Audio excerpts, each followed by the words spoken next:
आदरणीय धर्म प्रेमी सज्जनों, सादर नमस्ते। मैं जेठालाल विश्वकर्मा आप सभी का हार्दिक स्वागत करता हूँ। महाभारत का ये आदि पर्व है। आदि पर्व का अध्याय 29 है।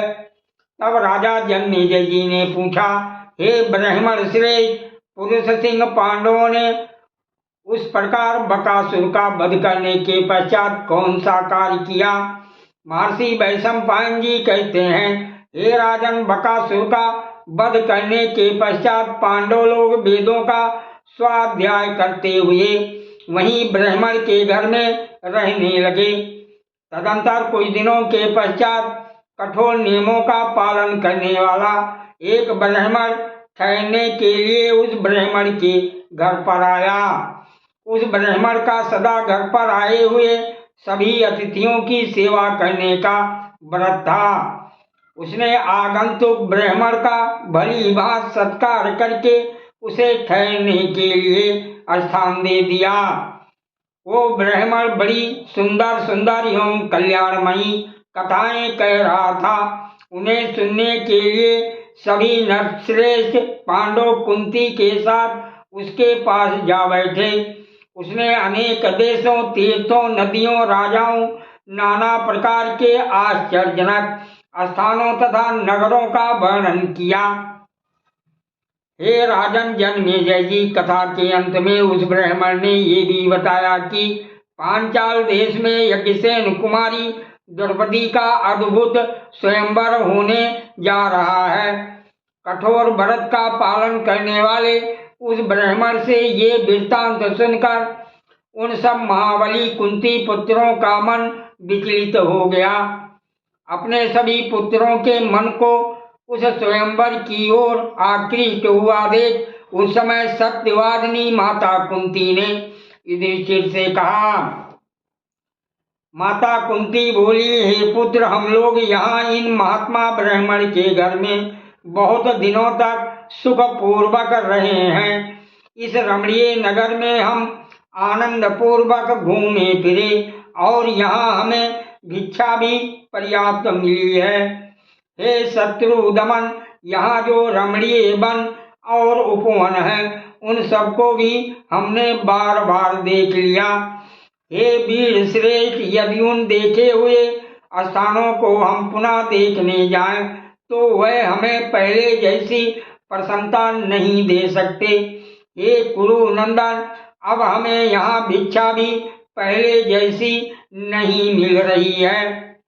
यदि तुम्हारी इच्छा हो तो अब हम सुखपूर्वक पांचाल देश में चलें।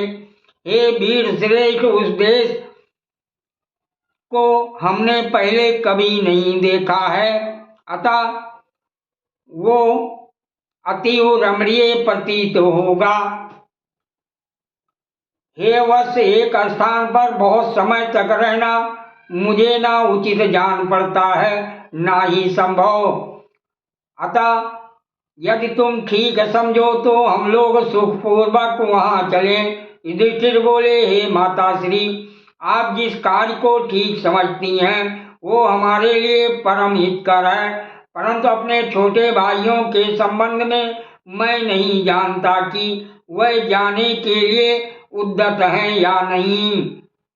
महर्षि वैशंपायन जी कहते हैं, हे राजन जन्मेजय जी, तब माता कुंती ने भीमसेन, अर्जुन, नकुल, सहदेव से भी चलने के विषय में पूछा।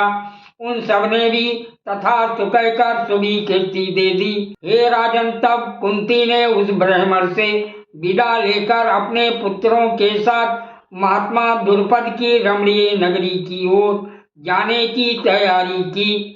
हे राजन जन्मेजय जी, महात्मा पांडव जब गुप्त रूप से वहां निवास कर रहे थे और जाने की तैयारी में संलग्न थे, उसी समय सत्यवती नंदन महर्षि वेदव्यास जी उनसे मिलने के लिए वहां आए।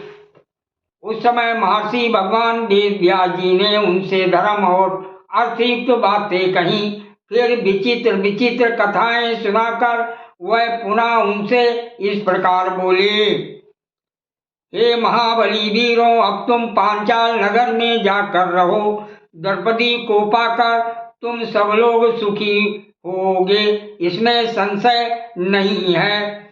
महान सौभाग्यशाली और महातपस्वी पितामह व्यास जी पांडवों से ऐसा कहकर उन सबसे और कुंती से विदा लेकर वहां से चल दिए। भगवान व्यास जी के चले जाने पर पुरुषश्रेष्ठ पांडव प्रसन्नचित्त हो अपनी माता को आगे करके वहां से पांचाल देश की ओर चल दिए। एक दिन और एक रात चलकर वह नरश्रेष्ठ पांडव गंगा के तट पर सोमाश्रयण नामक तीर्थ पर जा पहुंचे।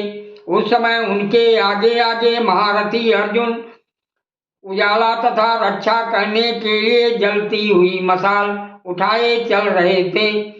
उस एकांत और गंगा के रमणीय जल में गंधर्वराज चित्ररथ अपनी स्त्रियों के साथ क्रीड़ा कर रहा था।